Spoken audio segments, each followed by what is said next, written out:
Et là, je me pose la question, je me dis, c'est parce que dans cette falsification d'état civil, il doit y avoir l'administration, tout simplement. Il y a d'autres personnes qui sont impliquées, je pense.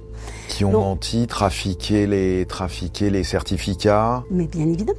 Comment on peut avoir 2 actes de naissance? Comment on peut être né à 2 endroits à la fois? C'est impossible. Là, je me dis, quand la première fois, le tribunal d'instance de Guéret refuse, je vais aller plus haut.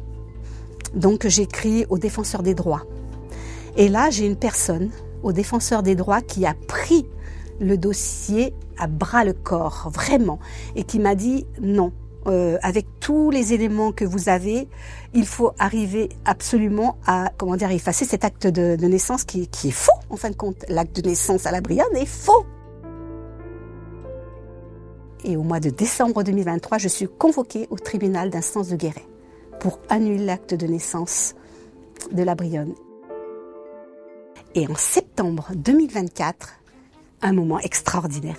Un moment, mais alors, que personne ne peut imaginer, je gagne mon combat identitaire face à l'État français.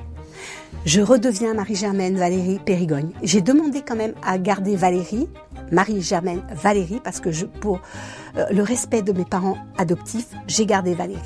Donc, je m'appelle Marie-Germaine Valérie Périgogne. Et ce moment, à la mairie de Bois-de-Nèfles, on me dit « Non, ne rentrez pas tout de suite. Le maire de Saint-Paul arrive. » Le maire de Saint-Paul est arrivé avec une petite délégation et ils ont fait une petite cérémonie pour moi, devant les caméras. Mais tous les journalistes se sont arrivés, là, c'était incroyable.